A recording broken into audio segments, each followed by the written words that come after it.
여러분 반갑습니다. 데오스 주권TV를 운영하고 있는 권경훈이라고 합니다.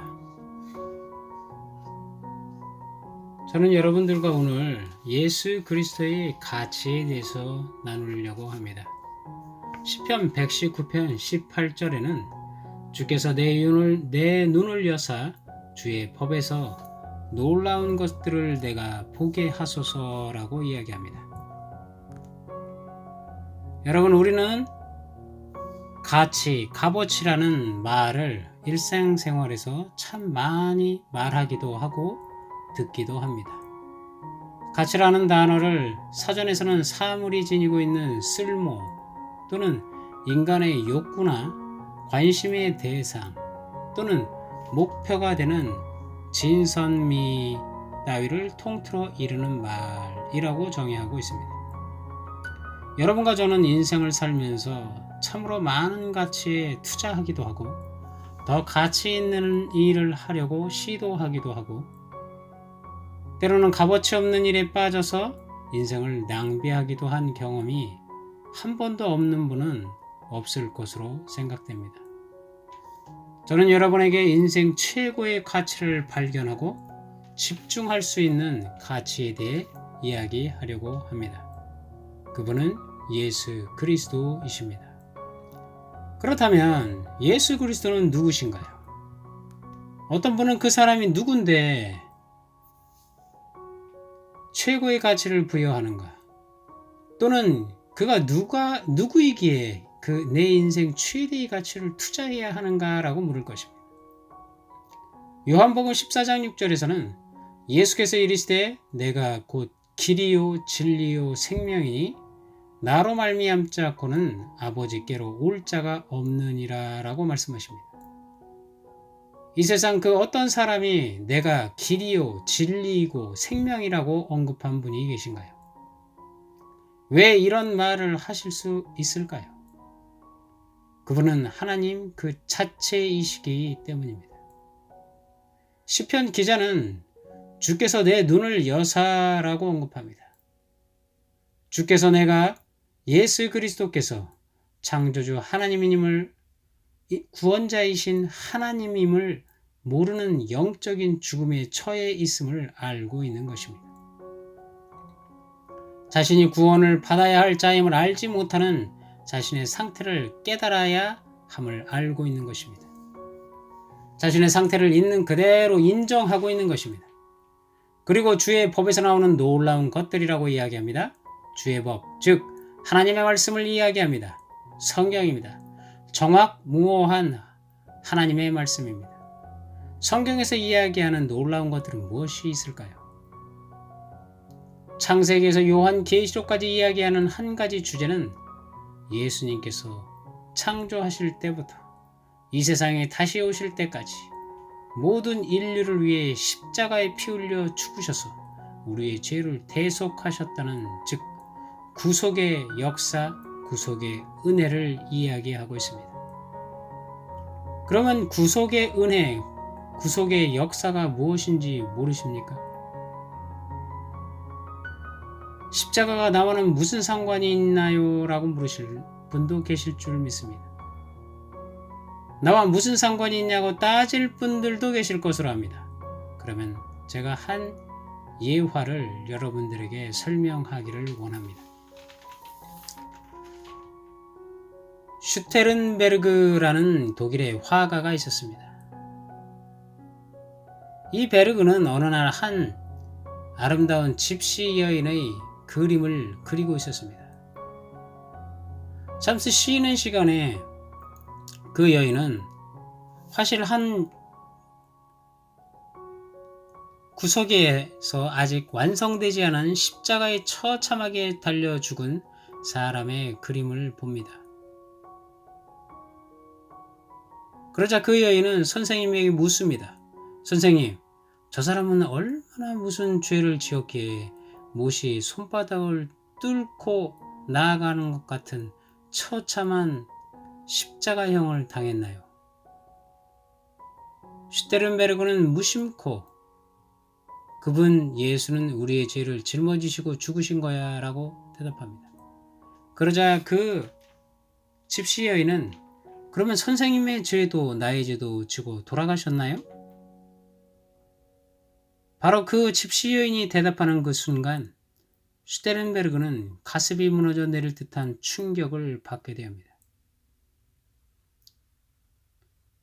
그날 밤 밤새도록 그 집시 여인이 자신에게 물어봤던 선생님의 죄도 지고 돌아가셨나요? 라는 말이 자기를 계속 머리를 스쳐 지나가고 가슴을 짓누르는 듯한 그런 마음이 생기게 됩니다.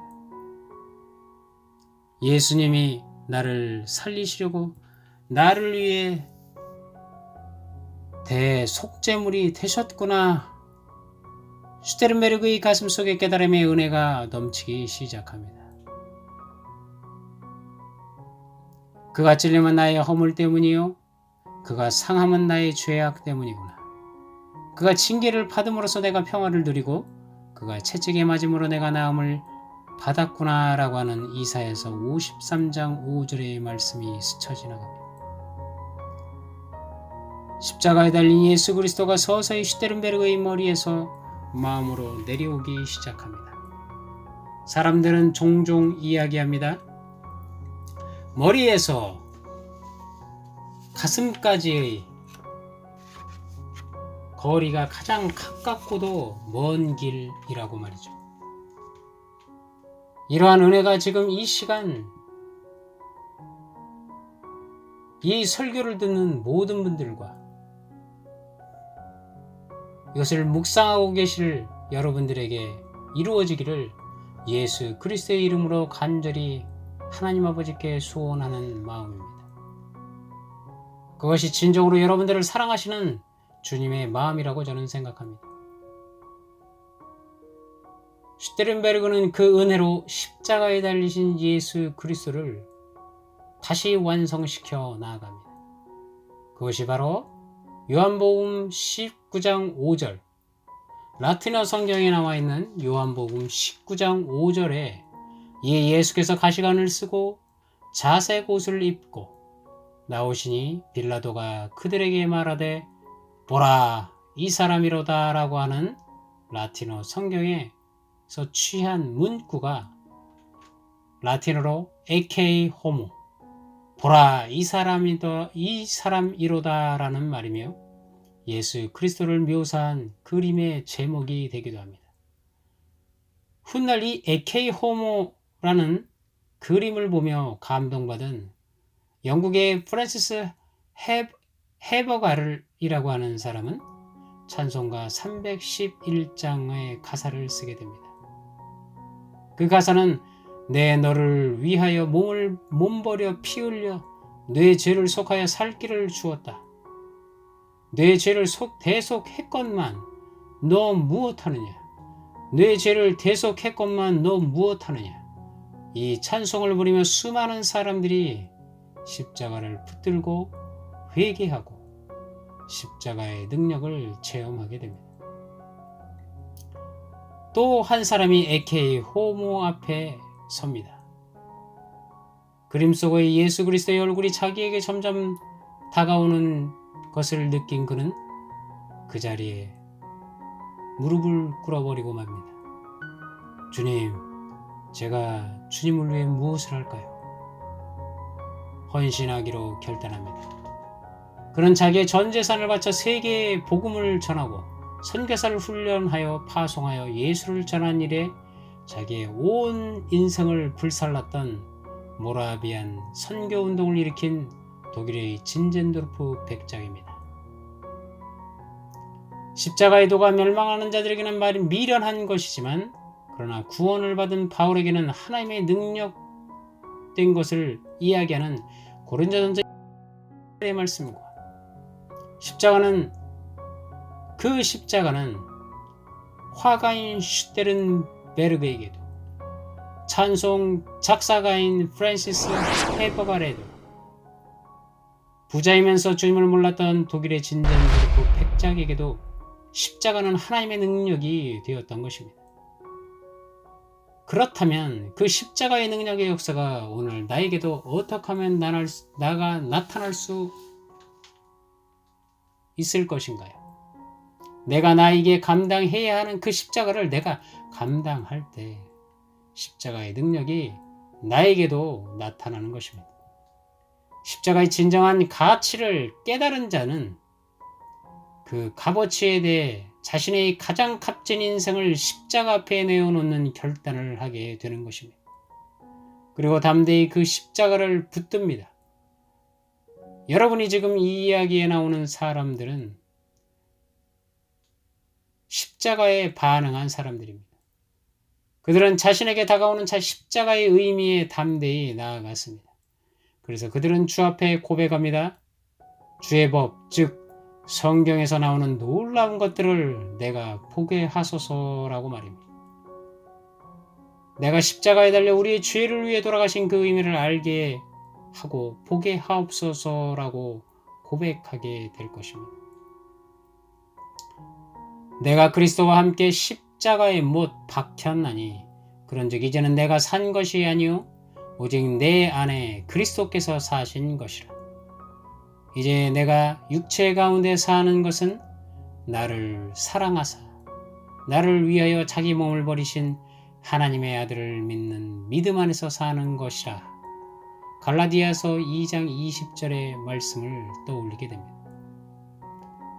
주님, 저와 이 설교를 듣는 모든 분들에게 십자가에 달려 돌아가시고 부활하신 그리스도를 알게 하옵소서. 그리고 여호와께서 내게 주신 모든 은혜를 무엇으로 보답할 거라는 시편 116편 12절의 말씀을 평생 고백하면서 주를 경외하며 주 앞에 겸손히 십자가 앞에 매일매일 서는 사람이 되기를 예수 그리스도의 이름으로 기도합니다. 감사합니다. 오직 예수 그리스도만이 영광 받으시기에 합당합니다. 감사합니다. 솔리 데오 글로리아, 오직 하나님께 영광을. 감사합니다.